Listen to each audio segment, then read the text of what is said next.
But anyway, hi everybody. I'm Jay Jennings, poster and film collector. That's the one and only Westerns historian, Tom Betts. Tom, it's me. Years in the making. If I can finally get this, the music. Although the music is wonderful, I don't want to get a claim. There we go.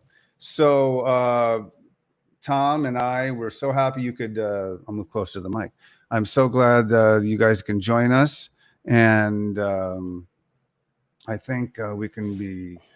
I'm going to check. This is our first go round, so we'll have to see. I got 3 cameras here, and we have to see what's going on as the questions come in. Tom and I are going to discuss obscure films. This is, I think, a special show, Tom. Not too many spaghetti Western podcasts. Yeah, we're not. This is the only one that I know of, and I've talked to you before about looking for something on the internet or YouTube, and there isn't anything. I don't see anything suggesting spaghetti Westerns, European Westerns at all. Yeah, no. So, we, of course, you had the legendary Westerns all'Italiana magazine, and then the blog, and now you're on Facebook, and you're just, whenever there's information to be had, I think you're the go-to guy. Try to keep up, and like we mentioned before, don't call me an expert. There's no experts in this field. Okay. Because no one knows everything about these films, especially 2 gringos like us, right, discussing films that were made in Europe, right, that we didn't see for probably 20 or 30 years after they were made. And there we are. There we are. The new Once Upon a Time, and thank you, on Spaghetti Westerns podcast. We're broadcasting live here on Facebook on our Spaghetti Westerns podcast page and YouTube, I think. And you're in Almeria, right, Tom? I'm in Almeria. You cannot tell until I move. Let's see. I think I go backwards. Okay. What is this building right here? Right. Rose. And if anybody's been to Mini Hollywood, right, they know that's the saloon where Lee Van Cleef stayed at, in for a few dollars more. Right. Absolutely. I've got, people can't see me. I've got notes and iPads and phones open with messages and boards flashing. But we're not only going to, He needs 3 heads and 5 arms. I need to be a Ghidra or a Monster Zero, one or the other. But anyway, Tom and I are proud to be here. We're going to have a special announcement at the end of the show regarding, it's over. It's canceled after our first episode. No, it's good news. It'll be able to accommodate more of our listeners and fans. So, but what Tom and I are going to do is we dedicate this hour to spaghetti Westerns, and I'll look over my notes. We're not only just going to cover films, we're going to cover what actors and directors and posters and soundtracks and filming locations, but not just Leone and Eastwood, like you mostly hear about. We're going to talk about stuff that kind of flies a little under the radar, the obscure, the underrated.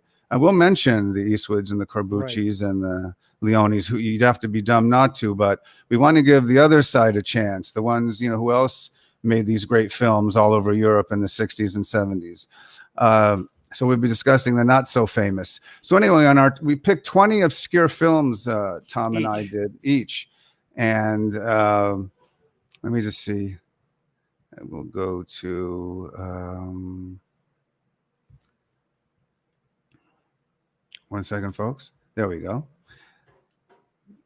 And there we go. We will. Tom, looks like you're standing at a podium. I was going to move over. I thought you were going to show a poster. So. No, not yet. Tom and I are going to, as I said, are going to do 20 reviews of obscure films that we've enjoyed and we think are kind of under the radar, or they haven't seen a wide release, maybe a VHS and a 4th generation bootleg somewhere, and maybe they're on one of the known commercial DVDs. But we still want to give props and a special shout out to some of these films that I'm sure some of you like, but perhaps. Well, and some of the newer fans have never heard of these. Right. They see all the Leone and the Corbucci films and the Lee Van Cleefs, but some of these films we're going to talk about, they're going to scratch their head, said never heard of it. Well, I hope so. Otherwise, they can come on the show and join us, and we'll be eight boxes of fans just going at it about which is the most obscure film. I want to give a shout out and saying tonight's show is sponsored by Tom's famous magazine, Westerns all'Italiana, which is, I guess, been been laying in slumber for a while, but he has resurrected it on the internets. So we can all say thank you to Tom for that. Don't forget his Facebook Westerns all'Italiana page. It's a must. He's taken his magazine and put it on the internet. So without Tom's knowledge, it's like going into a filing cabinet A to Z. What's Tom talking about today? What movie is he reviewing? So I recommend after this podcast is over, you spend every waking hour over on Tom's Westerns all'Italiana page. Okay, so tonight's topic is the good, the bad, and the obscure, Tom. And I think these aren't in any particular order, right? No, mine's in alphabetical order, but doesn't matter.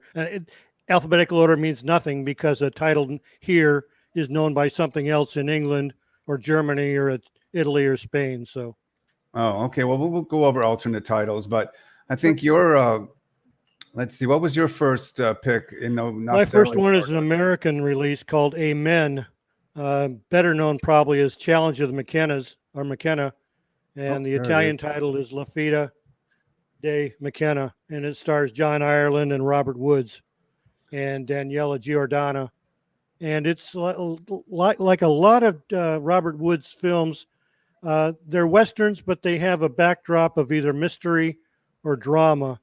And this was surely a drama because it involves John Ireland, who plays a former priest who gets involved with a family feud, which is part of Robert Woods' family. But Ireland's got his own demons to deal with. He was apparently kicked out of the priesthood for messing around with the opposite sex. So he's got his own demons to deal with before he can get involved with the McKennas. Well, I like John Ireland. I think he's made about a dozen spaghetti westerns. What, Gatling Gun? Yeah, he was big over there because his career started to fade in the 60s. I'm trying, just like my memory's fading. Run Man Run. No. Yeah, he was in Run Man Run. Yes. Right. Yep. And it's another one like, and Pistol for 100 Coffins or something like that. It was in the very end of Pancho Villa. Oh, that's right. Trusting. I think Trusting is good. Yeah, shooting is better. Something like that. When you watch so many at 3 a.m. with popcorn and a 6-pack, I think all our audience can attest to. Okay. And see, I guess I'll go with mine. We showed a little bit of it earlier. As we're doing this live, folks, bear with me. $1,000 per massacre. Slight resemblance to Vengeance is Mine. A lot of mascara. Great. Fernando Sancho, of course. Cinematography is wonderful. Who's this Gary Hudson guy? Is that one of Gianni's? That's Garco, yeah. Yeah. Alias for Garco. Right. And so, and of course, the great scene at the end with the wind blowing and the... the great scene at the beginning with Garco laying on the beach. With the dead body. Yeah. Right. Very, very... bringing in. Yeah. Very Fellini, like FORCHE-like. Nice combo. And so that's one of my favorite posters, since I have kind of the poster's eye on it. What's your next one? My next one is Apache Fury, which was an early Spanish Western called El Hombre de la Diligencia. And it was directed by Jose Learita. There we are. And it's the main actor in here is Frank Lattimore. Also Nuria Torre, Angel Ortiz, Rufino Ingles, and Mariano Molina Vidal. Aldo Sambrell makes a short appearance, and so does Daniel Martin. Is this pre-Leone or right at the same 63, time? 63. Oh, way, yeah. Yeah. And it involves a stagecoach that's attacked by Indians, and they take refuge in a fort that's abandoned. And there's a judge on board who runs into a convict who served his time that he sentenced. So there's a lot of conflict right there. He's going to marry a younger girl, and she finds out that the judge isn't all he's cracked up to be. So there's some good Indian fighting scenes in here and some good character representation by people you'll see later on in the genre. Right. And who's up? Is it me or you now? You're up now. Oh, okay. Another one of my favorite. So we've done 2 for you already, huh? Yep. I've enjoyed them so much. I don't even know where we are. So that's the whole point of the show. Tom and I take you. We are. Tom is in Almeria.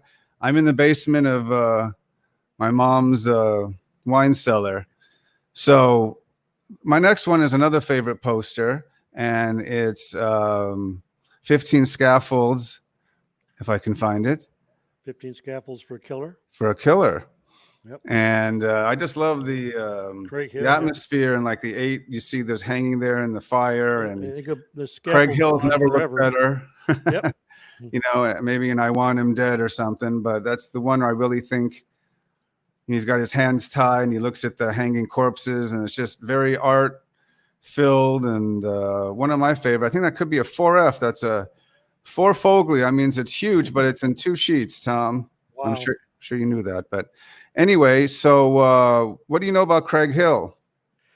Well, Craig Hill used to be a TV star in the United States in a series called Whirlybirds. And then again, when his career started to fade back in the 60s, he decided to make a quick trip over to Europe and became a pretty big star over there in Spain mainly. And he was a decent actor. He was in some like typical, a couple of really bombs that he basically walked out of the film in the middle of production. But some other ones are some classics, you know, that he did. They're should be on our list. Right. It looks like some people have joined us, Tom. I don't know if you can see on the right. I can't see comments, no. That's okay. This is a new studio I just built, and I said in my mom's basement. I'm lucky that we even can see people. Nice to have everybody here. As I said, I'm doing so many things at once. You have no idea. I'm doing nothing. I'm just pushing a button and showing a poster.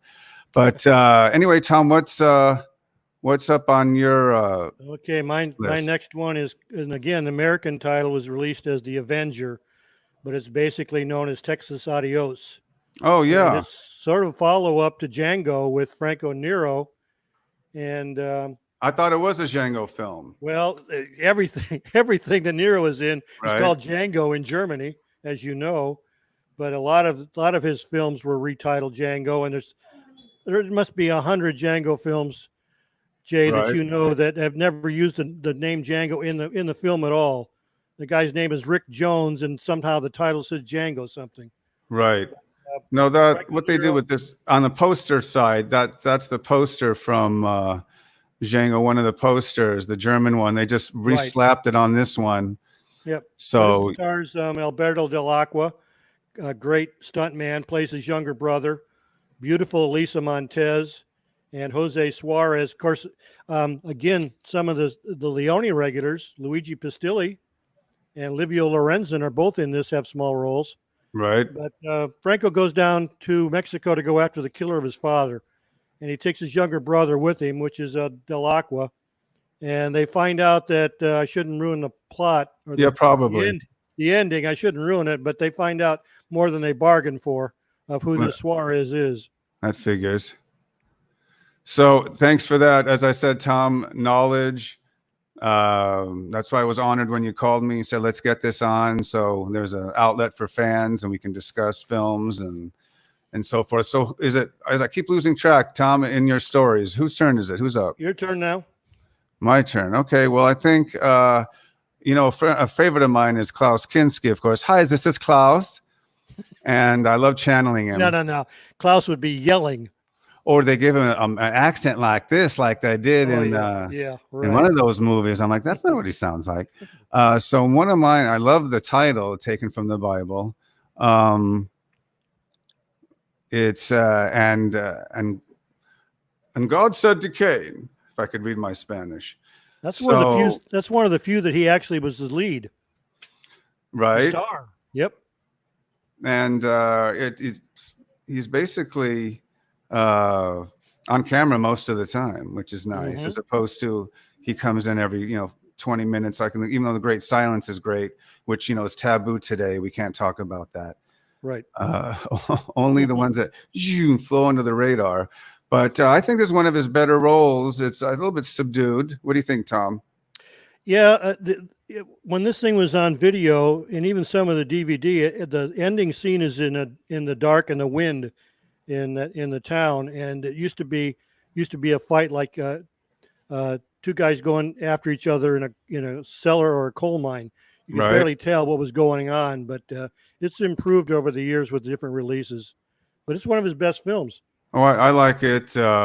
anything he's in, of course, no matter if it's spaghetti western or not.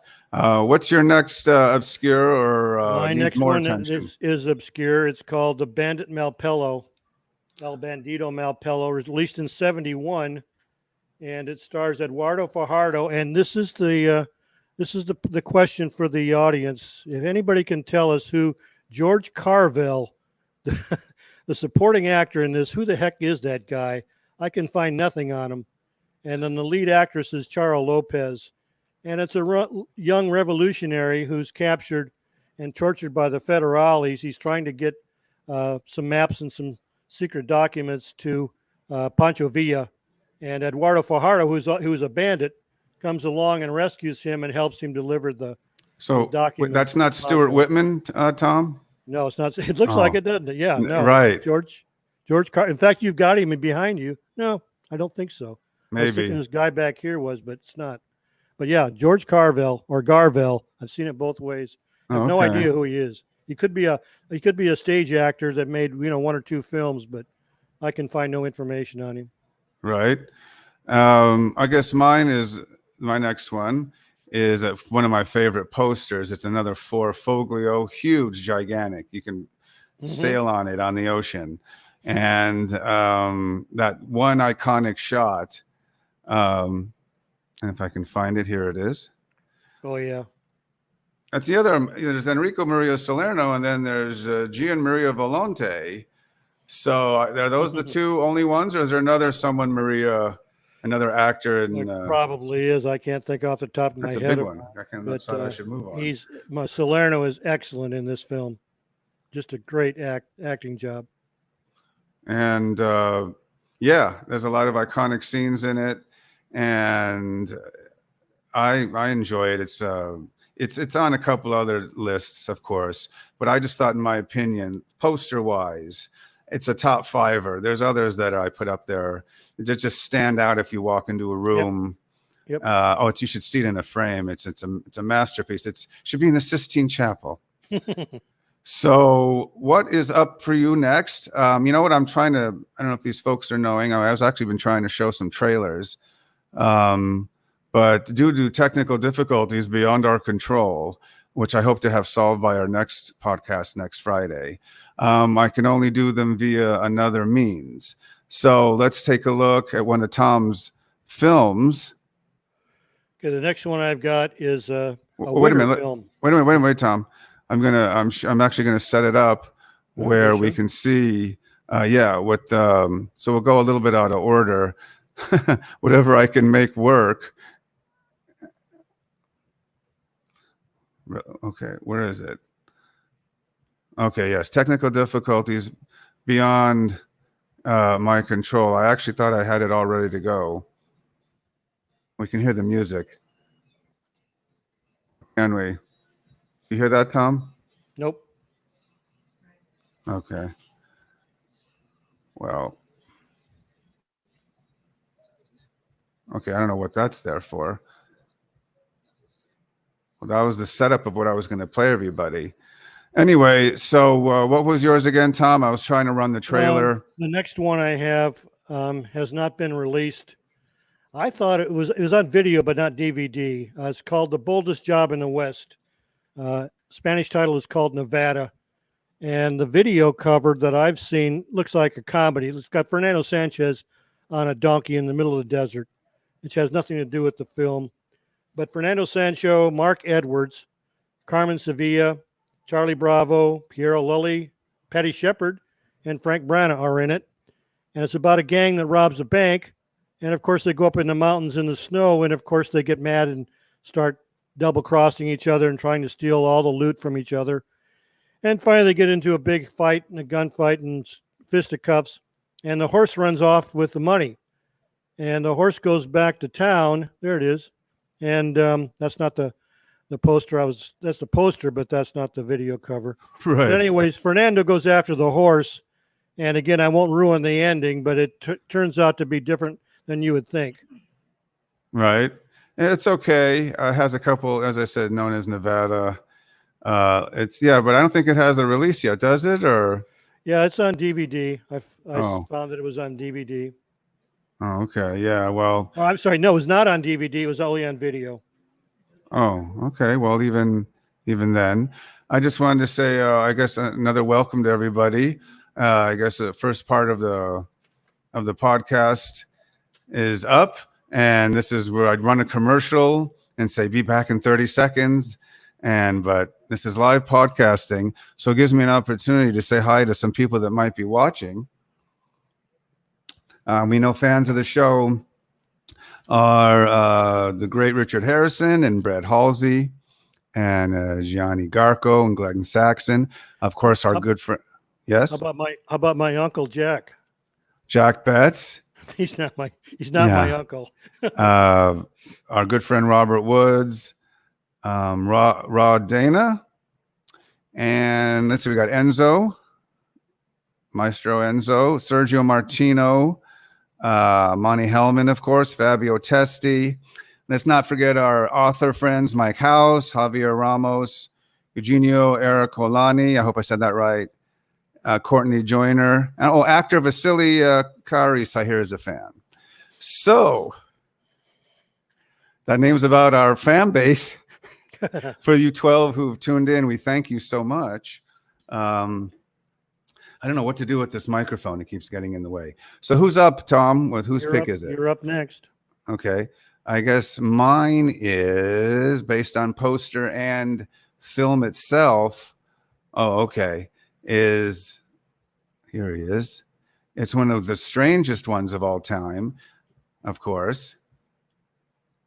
Django Kill. Exactly. If you have to shoot, kill. I love the poster and the artwork, of course. What's so strange about this, Tom? Why does this one stand out from other spaghetti westerns? Supposedly, he's been killed in the beginning of the movie, so he's rescued by these two Indians. But he goes through the rest of the movie, and it's sort of like Django Kill. Sorry, not Django Kill, but Django the Bastard and some of the other ones. You don't really know if he's really alive or is just a ghost coming back, seeking revenge. Like a zombie, almost. Like a zombie. It's there's a group of gay caballeros headed by Roberto Camardiel. They're all dressed in black. And the most disturbing scene is, I guess it's Piero Lully. He's been shot with golden bullets. So when the doctor starts to operate on him, they find gold. And the observers standing around him just start to attack his body to try and pull out the gold. Right. Another trippy ending, too, which Tom won't give away. Right. Okay. So what is your next one, Tom? My next one is one called Dead Men Ride, which is On the Muchachos Spara, 71, directed by Aldo Florio. Now, I don't know much about Aldo Florio, but going over, putting together this list, I came across his name a lot and some great films. So I'm going to have to research him a little bit more because, as you and I've talked before, when people ask you, who do you suggest I go see for films, we always say this: anybody named Sergio. Gironi, Leone, Corbucci. Is that it? That's it. Okay. But Fabio is an escaped prisoner, and he's saved by Pepe Calvo, who was in Fistful of Dollars. And they're a bunch of miners. And, of course, their overlord is Eduardo Fajardo, who continues to cheat them and keep them basically as serfs until Fabio gets well and he starts to dish out some lead. Right. But it's got a great score, and it's probably one of Fabio's best westerns. It's a good one. I think I've only seen it once, which is rare. But yeah, that's why they're obscure, Tom. It's on DVD. Oh, okay. All right. I'm going to ask you next. About this one. Another one I've only seen once because I love the poster work. Sometimes the poster artwork. Sometimes I'm a fan of the film. Other times just the artwork. I think I have this in the French version. Tom, let's see if we can get it up here. There we go. What do you know about Django? But execution. But in France, it's Django prepare for the execution. It's like they're on a ship and Well, you know who John Richardson was married to. Who's that, Tom? Your friend. We talked about her the other day. Was in Bullet for the General. Oh, who's that? Oh, come on. No, Tom. Who was the Martine Beswick? Oh, our good friend Martine, the beautiful Yes. Martine. The last time I saw her, probably 10 years ago now, I sheepishly asked her about John because I didn't know what their relationship was. And she smiled, said, yes, he's doing fine. He lives in Paris. Oh, I see. Well, I guess he never left. Nope. But What this do you know is about this? another, What do you know about this film? not too much. I've seen it a couple of times, and it's the typical, the good guy gets captured, tortured, and finally gets away and goes back and seeks revenge on the people that tortured him. Oh, and what else happens? Well, I'm not going to tell the ending because I was trying to goad you into it. I don't think you were gonna. No, I'm not going to. Okay, so let's see what we got here. Is it my turn? No, it's your turn. Go ahead. My turn. This is the one that you think is a terrible title, but Duel in the Eclipse. Duel in the Eclipse. Which What's it also known as, Tom? Requiem for a Gringo. Much better title. I think I have the poster for that one. I hope. And this one was in '68, directed by Jose Luis Marin, and starring Lang Jeffries in his only spaghetti western. Of course, the beautiful Femi Benusi's in it, and Fernando Sancho and Aldo again. But Lang, I think I like this one. The thing that most people remember about this is Lang wears a jaguar or a leopard poncho. And I've been told multiple times that the meaning of that is that the jaguar was revered as a king of the jungle. And so that wearing that type of a leopard skin showed that he was the man. So Lang uses the duel in the Eclipse at the end like Blind Man. With the Eclipse, the odds are one against 10 or 1 against 20. So with the Eclipse, he's able to use that for his defense and get rid of the gang. Right. So how many have you seen that recently, or? Have not. It just was recently released on DVD again, but it's great print. Okay. Well, next on my list is by a guy with a very, I guess, Americanized name. And when he appears on it, the poster is, of course, God will forgive my pistol. It'd be nice if I could remember my own poster's name. So this is, one of my favorites. Wide Preston was in a few spaghetti westerns. It's spelled in different ways, of course. I think they spelled it, Jay, the way they pronounce it. They heard it pronounced Wade. That's how they would spell Wade. Oh, Wade. I see. Okay. Wade. But he was on Colt 45 back in the Warner Brothers days with Maverick and Cheyenne and that. Big guy. He's about 6'5", 6'6". The poster's great. It's like the town's burnt down. He's lighting up a cigarette or something. And I think that's the one where he's got multiple disguises. Oh, okay. To get into the gang. He's wounded one time. He's dressed as an old soldier. But a couple of times he wears different disguises to infiltrate the gang. Okay, so now we're going to get to your next one, Tom. Okay, my next one is a Robert Woods movie called El Puro. And that's directed by Eduardo Malargia, was in 1969. Stars Robert Woods and Mario Brega. Rosalba Neri's in it, and Maurizio Bonuglia, Alto Berti. And Woods plays a drunken gunfighter that Rosalba Neri takes pity on and saves his life. And just in time, because there's a bandit named Gypsy Boots. If you're from LA of any time back in the 70s, 60s, you remember a character used to appear on all the TV shows called Gypsy Boots. Well, that's probably where they took the name from. But he faces Gypsy Boots at the very end because Gypsy's coming to collect the $10,000 on Robert's head. They were going to make a year or two ago, before Robert's health, we'll get into that at another time, deteriorate. He had a surgery. They were going to make a sequel to El Puro. El Puro Returns in Spain. Oh, okay. Well, I've been looking for the poster. Maybe that's the one that I told the guys to roll it up and send it to me, and they did not, Tom. But anyway, that's too bad. I've been searching here on the internets. I love saying that. Anyway, What my next one is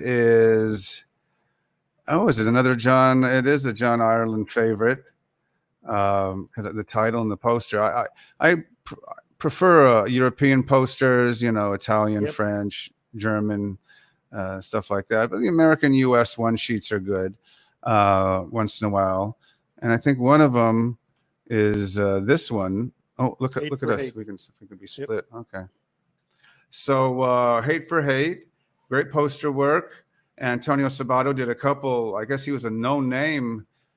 They knew him well when he appeared, but he usually played a soft hero, kind of like a Junior Gemma, I think, kind of thing. He wasn't really Mexican harsh. Juliana Gemma, I would say. Yep. Yeah, and John Ireland again making another appearance, and of course our good friend Fernando Sancho. What do you know about this one, Tom? This is one of those ones where you know, Antonio Sabato and John Ireland goes to prison, comes back, and I don't recall exactly what happens, but Antonio either hates him because he did something to his family and then realized what the truth was, you know, sort of helps him. But it's another dramatic Western. Right.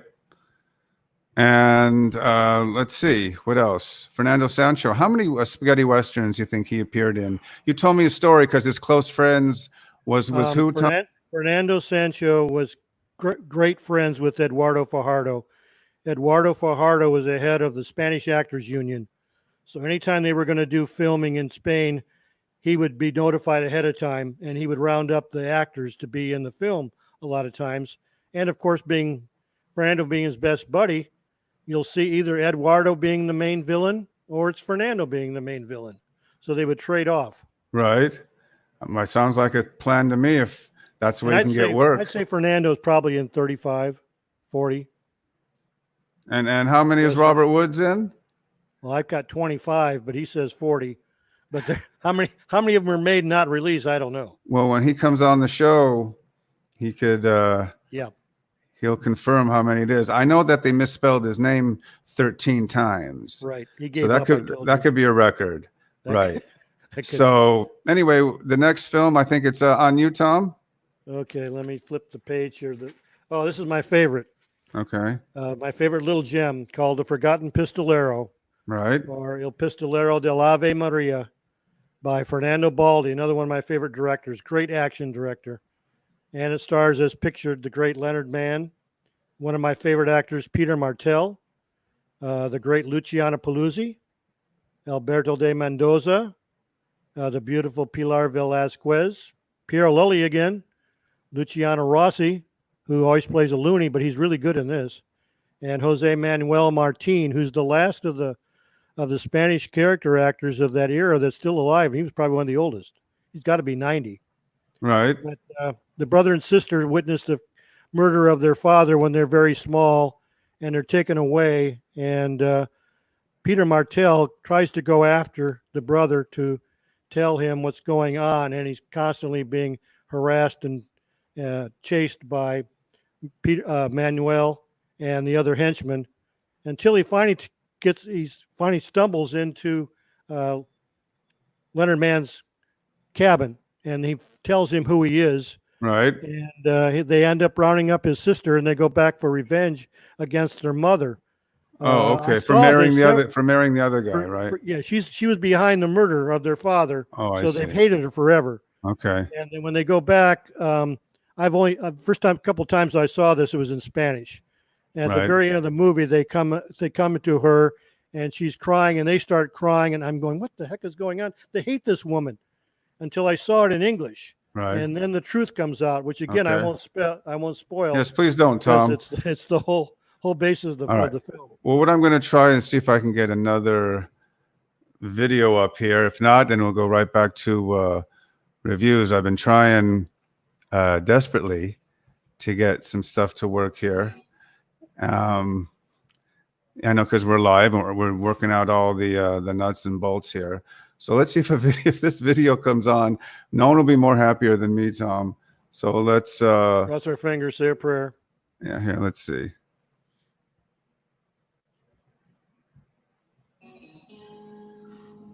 Are we getting it, Tom? Yeah, sounds better than it was. Not faded away.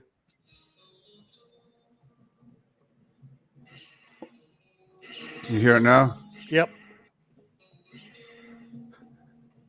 It It's sort worked. of in, There's sort of the in and intro. out. There's the That's the intro. introduction. That's Yeah. the intro of the show. If once we get that straightened out and under control. So yeah, you should have seen that about 38 minutes ago. But oh, look at this. It's just two of us in black space, Tom. There we go. There we go. So what I was going to do is, if things were working right, I would have been able to show more videos, but I'll try to have that worked out for next time. Instead, it's just two old boys talking spaghetti westerns. And then, as I said, we'll have hopefully some more guests coming down the road. And I have a new announcement to make at the end of the show, and it doesn't concern our cancellation after one episode. That you know of. Right. So the film I want to talk about is another, I think, Martine Beswick film. It's Martine Beswick night here on the show. It's John the Bastard. Great poster work. Great poster work. It's another Four-Fogley gigantic poster. I have like 10 of these that would just fill up a cathedral on their own, and then I'd be kicked out and arrested after I put them up. But thing of beauty. We all know it's kind of like Don Juan. He goes around messing with the brothel ladies that he was supposed to. It's almost like a Clint Eastwood movie where he's going to escort them somewhere, and instead he's like, he touches the fruits, and he shouldn't be. And then I guess it turns out at the end someone wants revenge, and he gets it in the most unlikely place, almost like a Love American Style meets the Night Gallery. Wouldn't you say, Tom? Yeah, isn't this the one with Gordon Mitchell plays the day night? That's set after him. I'm not sure on. I don't see. I don't know if I see his name, but I know Camasso's in it. Plays his brother. Oh, okay. No, I just remember the ending. Yeah, the ending is the only thing that stood out. When I've seen it once, it's tough to find. Great poster art. You don't really hear about it too often, right? But I'm going to have to let Martine know that we're talking about her and we're praising her work in all these Italian westerns. Okay, what's up next, Tom, for you? Gentleman Killer. Yeah, you got a poster on that. I saw it before. Called Gentleman Joe UCCIDI, 1967, directed by George Finley. Who's really Giorgio Casarati. And stars Anthony Stephan and Eduardo Fajardo. Sylvia Solar's in it, Vidal Molina. But it's another one of these where Anthony Stephan's brother is killed. He's a military officer, and Stephan hides in town, disguising himself as his brother, trying to freak these guys out. But the Eduardo Fajardo and the gang just take over this town because they know it's going to be ceded to Mexico. It's right on the border. Right. And they've gotten word that it's going to be taken over by Mexicans, and nothing's going to happen to them. So I won't tell you the very ending of it, but again, it's a surprise ending. Okay. Tom, you know what? I'm looking, I actually had a chance to look down because things are going by in a flash. Yep. But I'll be able to, as I said, each podcast will get better and better. And we appreciate everybody who's joined us tonight from wherever you are, US or around the world. Welcome to the Once Upon a Time in Spaghetti Westerns podcast. I am Jay Jennings. This is Tom Betts. We're here every Friday to discuss spaghetti westerns. And as I said, I'll have an announcement about perhaps a new time frame, a new time to actually do this live so we can accommodate all our European, French and in the UK and in Germany. And, because I know we're on now, it's like 4 or 5 in the morning or maybe 3. So we're going to accommodate. I'll make the announcement at the end where we can all see it at the same time. I know it's available as an archive on YouTube and Facebook, but if you want to join us live, and as I said, we will be inviting participation from you guys once we hire about 5 people and office staff, and they all wear masks. Yeah. So anyway, one of the suggestions was, Tom, if we can mention our last, I think, almost 18 minutes, if they're available on video or DVD. I think I kind of forgot to mention, so I apologize. Every one that I've mentioned is basically available on DVD, except I think 2 of them. And that was... Into the mic, Tom. Everything is available on DVD except for I think 2 of them. The Okay. Bandit Melpillo, that's not available on anything. Okay, now back up a little bit. There we go. Oldest Job in the West was only on video, not DVD. Okay. That's it. Everything else is available on DVD, probably some in Blu-ray. Okay. Let's try. No. And you're up. I am up. Well, I was going to sneak in a video. I think by the next show, I'm going to have this running really smoothly. Either that or I'll have my wife pressing 10 buttons. Right, honey? Yeah. So, anyway, thanks again for Tom. We want to thank all the fans and people who collect spaghetti westerns, whether in film, posters, or they just like to talk about them. There's about a dozen Facebook pages. I think down the road, I'll maybe be able to name them all. But for the first show, my mind is kind of at a blank because of just the overwhelming joy we have to actually bring this podcast to you. This is fantastic. Tom's in Almeria. He's stuck there. Hasn't seen his family for, I think, weeks now. I'm in the basement of my mom's wine cellar. So coming up next for me, I think it's the Polish poster, Tom.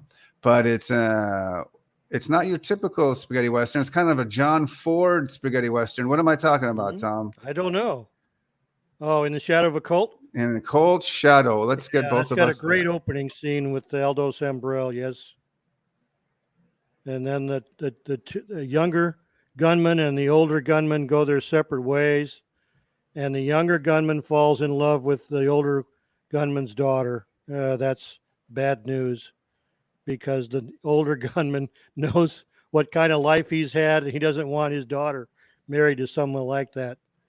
Right. So Have you noticed, Tom? That's the struggle. It's the full poster finally. I think we lost one technical glitch. I don't think that'll last long. I'm down at the bottom, but I don't on the screen. Yep. I love the kind of noirish, high noon looking poster art. Yep. So all right, I guess it's time for the next one, Tom. Okay, my next one is A Hole in the Forehead. I know you've got something on that called Un Buco in Fronte, 68, with directed by Giuseppe Verri, and it stars the very underrated Anthony Ghidra and also Robert Hundar. And Anthony Ghidra, his calling card is he kills them by shooting them in the forehead, and he goes after a buried treasure. Okay, hold on. Let me get the poster that up there. Okay. Is that it right there? There it goes. That's it. Okay. You see him shooting him in the forehead. He goes after a buried treasure that belonged to some monks.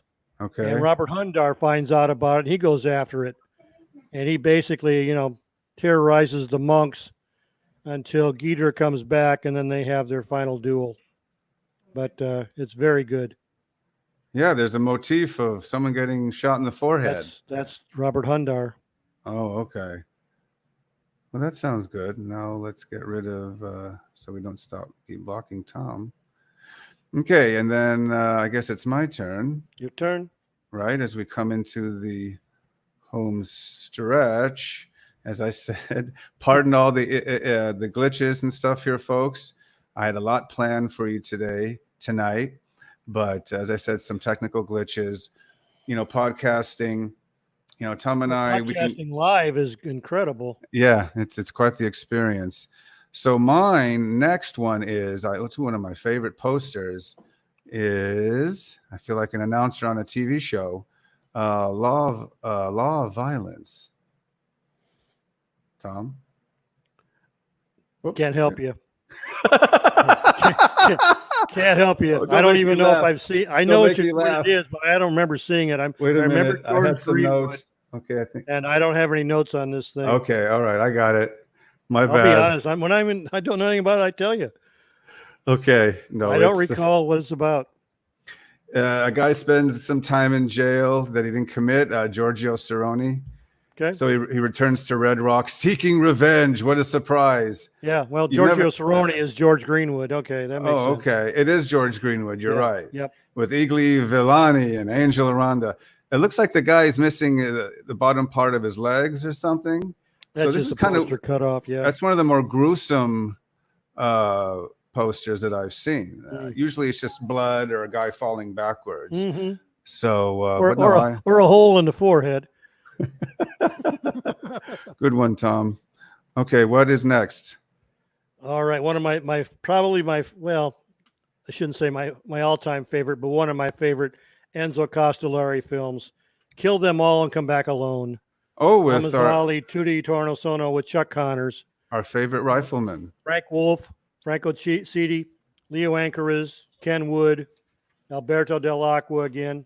But this thing is nonstop action from the very beginning to the end. Even the opening credits, they're jumping off of roofs and all kinds of stunt work. And it's just a nonstop. It's just fantastic. Got a great score, a great cast, and well worth searching out if you haven't seen it. Yeah. I remember when I was a kid, whenever I'd see a star like, you know, the Rifleman, and I'd see him in a movie, I'd be like a spaghetti Western, because I saw a lot of these when I was younger on TV and late night, staying up way past my bedtime, or Steve Reeves, and, you know, seeing people who aren't kind of like, you know, the character in the Tarantino movie. You know, he went over and did that. So it's kind of interesting to see a guy who makes TV movies or, you know, TV shows, and then has Adam West. Adam West is another one. That's one of mine. If we don't get to it today, we'll get to it another time. So yeah, that's a really good movie. The poster's weird, but at least you can see it. It's kind of like the Magnificent Seven in some weird way. It's like Chuck's Magnificent Seven. Right. Yeah, well, that Dirk Bogarde, that was I forgot what his name is. He was a wrestler, European wrestler. Oh, okay. All right. So who's up? Me? Okay. You're up now. Let's see. Well, here's one that you don't see too often. It's actually a very strange Anthony Stephan movie. Let's see if I can find it. It's the poster. He's like in a Jesus Christ pose.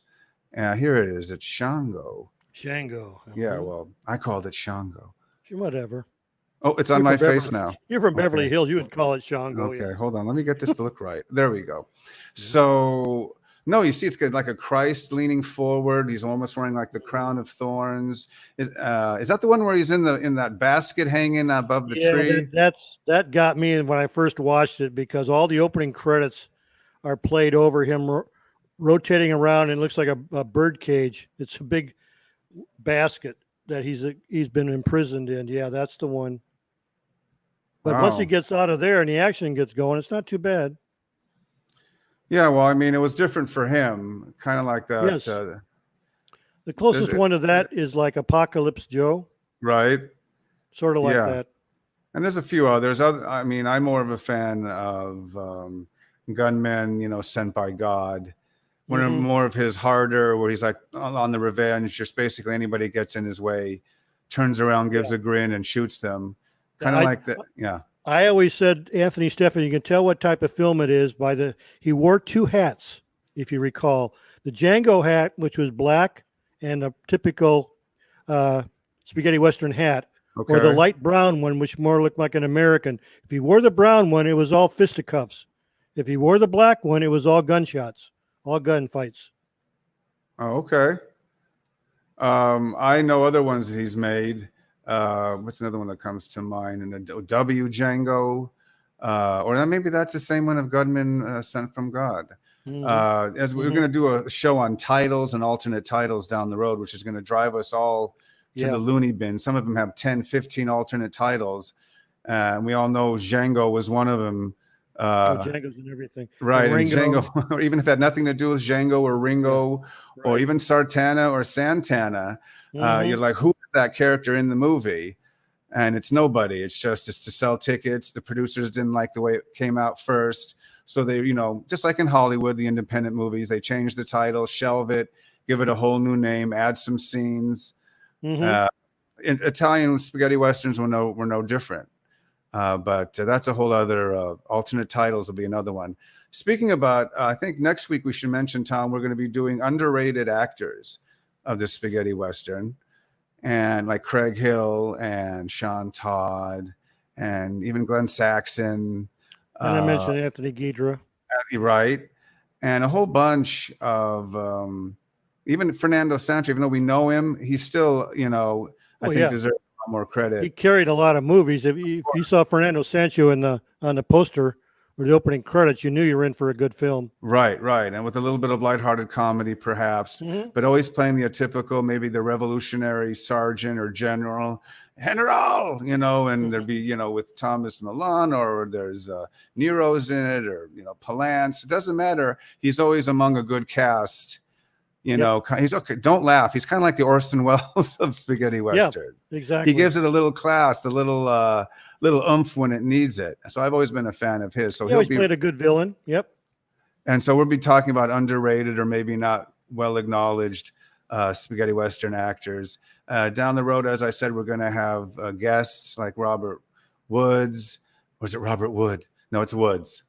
And we're waiting to hear back from a few other people that I won't mention. As soon as they give the okay sign, I'll let you all know, and it'll be just 1 week after the other of really cool guests.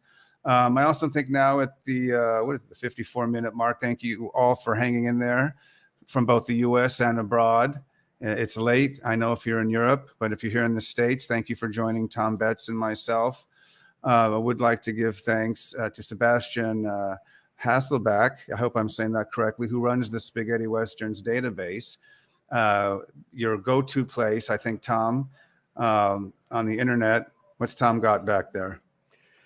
I'm going to do the weekly news before we forget. Oh, no, I know that. I was just giving a plug before I forgot, because Tom's got his special This Week in Spaghetti Westerns report. But I want to thank once again the Spaghetti Westerns database for being a great resource for all us fans and historians and collectors, and for putting a banner up to promote the show, which is really nice. And if I can ever get the trailer machine to work, I'll be sure to, use some of those great trailers he has up on YouTube as well. So I wanted to get that out. And also Tom is going to give his report, and then I have the special announcement about next week's show. So I guess, Tom, here is, let me get the Chiron ready. Here is This Week in Spaghetti Westerns by our very own Tom Betts. Yep, I call it the weekly news. Okay.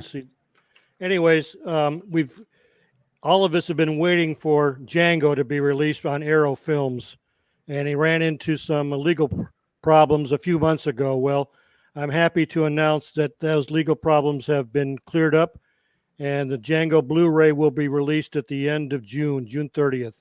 So check the Spaghetti Western board or Amazon for ordering that. Also, I want to tell everybody, if you don't have it, Wild East recent release is a Steve and Ted double feature, The Beast and Thou Shalt Not Kill, and The Beast has your buddy Klaus Kinski in it. Now, I want to make an announcement, because the first ones that went out, when they uploaded, and this was not Ollie and Eric, the guy who did it reversed reels 2 and 3 on one of the DVDs. So they are going to send out new discs, just the discs. So keep the shell and you'll get a new disc to replace that. So that should be happening in the next week or two.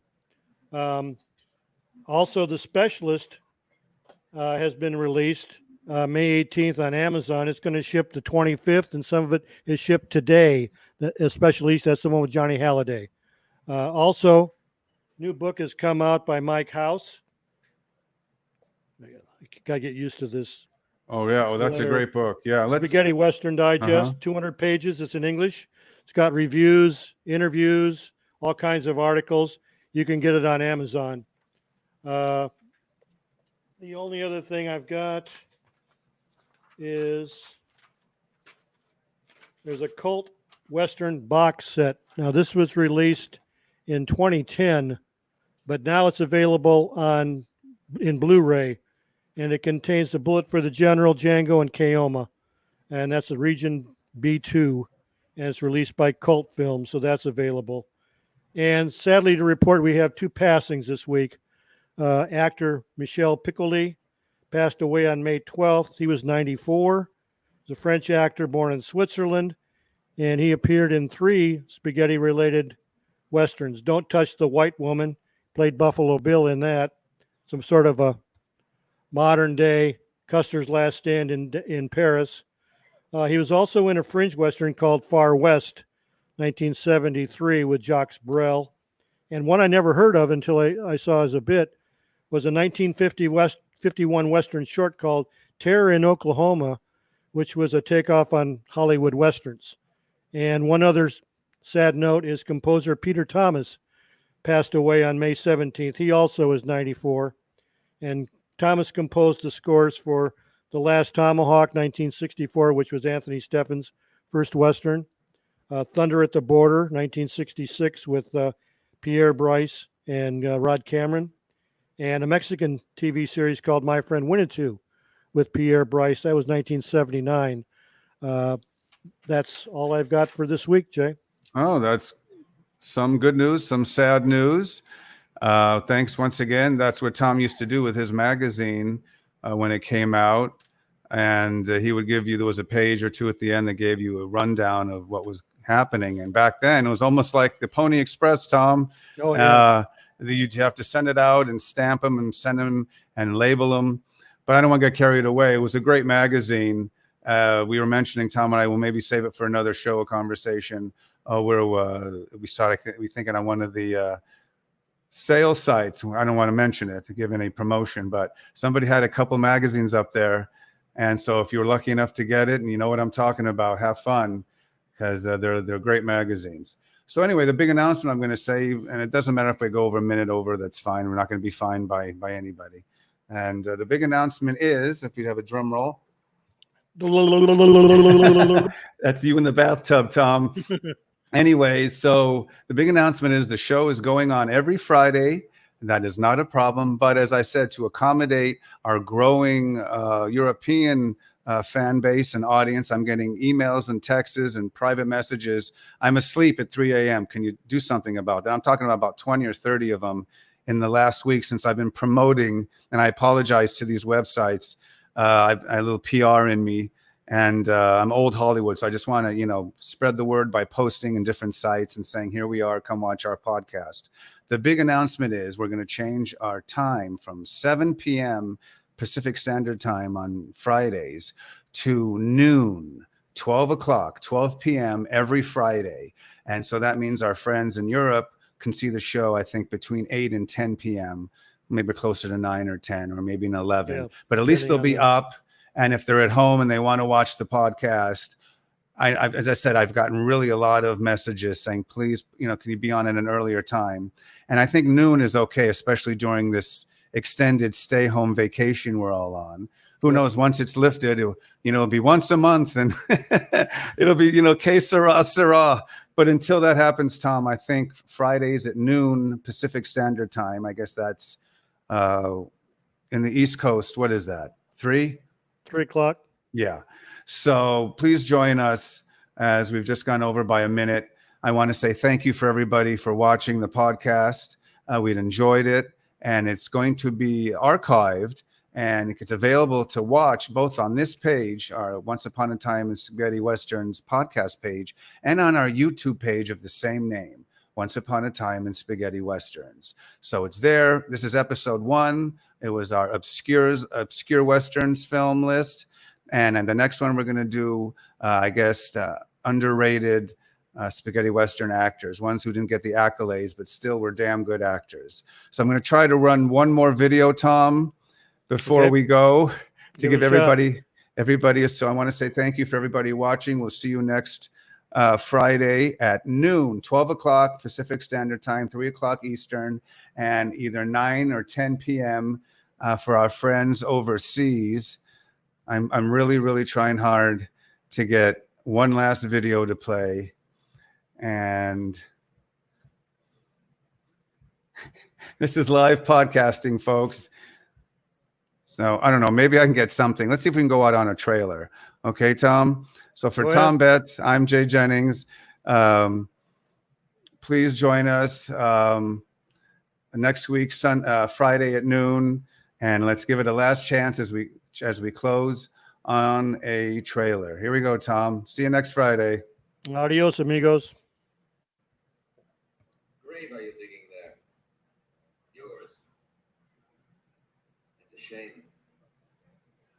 afraid this is the last advice I'll give you. The dead are in their graves, understand, and you are dead. You've been dead for 5 years. This is your grave, mister.